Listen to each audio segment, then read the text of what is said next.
BPL নিলামের উত্তেজনা তো বাড়ছেই, কিন্তু আসল খেলাটা জানেন তো নিলামের টেবিলের বাইরে অনেক আগেই শুরু হয়ে গেছে।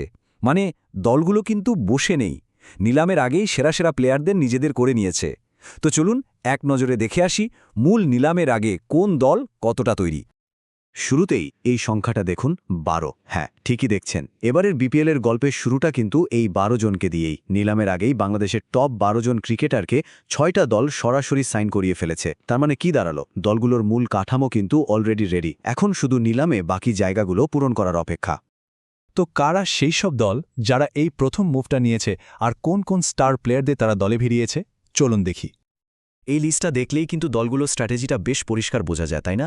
যেমন ধরুন, ঢাকা তাদের পেস অ্যাটাকের জন্য ভরসা রাখছে তাসকিনের উপর, আবার রংপুরের তুরুপের তাস কিন্তু মুস্তাফিজুর রহমান। আর রাজশাহীর দিকে তাকালে দেখবেন তাদের ব্যাটিং লাইন আপটা কি দারুণ অভিজ্ঞ, তামিম ইকবাল আর নাজমুল হোসেন শান্তর মতো দুজন একসাথে। সোজা কথারে প্রত্যেকটা দলই তাদের কোর মানে দেশি তারকাদের ধরে রাখার জন্য একদম ঝাঁপিয়ে পড়েছে। ব্যাপারটা শুধু দেশি প্লেয়ারদের মধ্যেই সীমাবদ্ধ নেই, বিদেশি তারকাদের দিয়েও কিন্তু দলগুলো নিজেদের শক্তি বাড়াচ্ছে।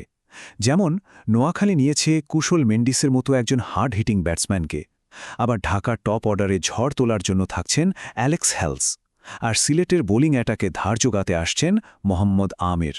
বোঝাই যাচ্ছে একদম শুরু থেকেই সবাই একটা ব্যালেন্স টিম বানানোর চেষ্টা করছে।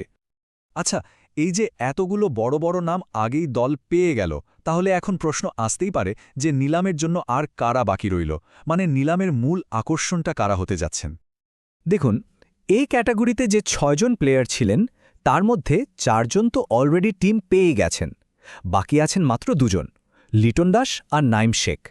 আর এখানেই কিন্তু নিলামের আসল মজাটা শুরু হতে যাচ্ছে, কারণ নোয়াখালী আর চট্টগ্রাম এই দুটো দল কিন্তু এখনও কোনো এই ক্যাটাগরির প্লেয়ারকে সাইন করায়নি।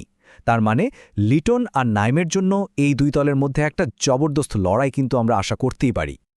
শুধু এ ক্যাটাগরি কেন, নিলামের দেশি ক্রিকেটারদের পুলটাও কিন্তু অনেক বড়, মোট 154 জন। ভাবা যায় এই বিশাল তালিকা থেকেই দলগুলোকে তাদের বাকি প্লেয়ারদের খুঁজে নিতে হবে, আর এখানেই কিন্তু অনেক ইয়াং ট্যালেন্টদের জন্য একটা বড় সুযোগ তৈরি হচ্ছে। আর যদি বিদেশি ক্রিকেটারদের কথা বলি, তাহলে সংখ্যাটা তো আরও অবাক করার মতো, একদম 191 জন। এই একটা সংখ্যাই কিন্তু যথেষ্ট এটা বোঝানোর জন্য যে সারা বিশ্বের ক্রিকেটারদের কাছে বিপিএল কতটা আকর্ষণীয় একটা টুর্নামেন্ট হয়ে উঠেছে। বোঝাই যাচ্ছে এবারের আসরটা আরও বেশি কম্পিটিটিভ হতে চলেছে। তো এই যে এত প্লেয়ার, এত দল, এই পুরো নিলামের ব্যাপারটা ঠিক কিভাবে কাজ করবে, এর কিছু বেসিক নিয়মকানুন আছে, চলুন সেগুলো একটু জেনে নিই। নিয়মটা কিন্তু খুবই সহজ। প্রত্যেকটা দলকে নিলাম থেকে মিনিমাম 12 জন দেশি আর 2 জন বিদেশি প্লেয়ার নিতেই হবে। এটা কিন্তু বাধ্যতামূলক। এর মানে হলো দলগুলো শুধু বড় বড় নামের পেছনে দৌড়ালেই হবে না, তাদের পুরো স্কোয়াডটা ব্যালেন্স করার দিকেও কিন্তু খেয়াল রাখতে হবে। তবে এবারের নিলামে একটা বড়সড় সারপ্রাইজ আছে। এমন একটা নাম এবার তালিকায় এসেছে যা বিপিএলের ইতিহাসে এর আগে কখনোই দেখা যায়নি। বলা যেতে পারে এটা টুর্নামেন্টের জন্য একটা নতুন অধ্যায়ের শুরু। হ্যাঁ, ঠিকই ভাবছেন, ইতিহাসে প্রথমবারের মতো বিপিএলের নিলামে নাম আসতে চলেছে একজন ভারতীয় ক্রিকেটারের। কে হতে পারেন তিনি? সেই নামটা হল পীয়ূষ চাওলা।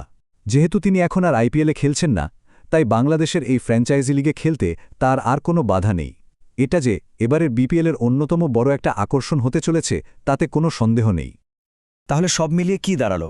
একদিকে বড় তারকাদের সরাসরি সাইনিং, অন্যদিকে লিটন নাইমকে নিয়ে দলগুলোর মধ্যে সম্ভাব্য টানাটানি, আর তার সাথে প্রথমবারের মতো একজন ভারতীয় ক্রিকেটারের আগমন।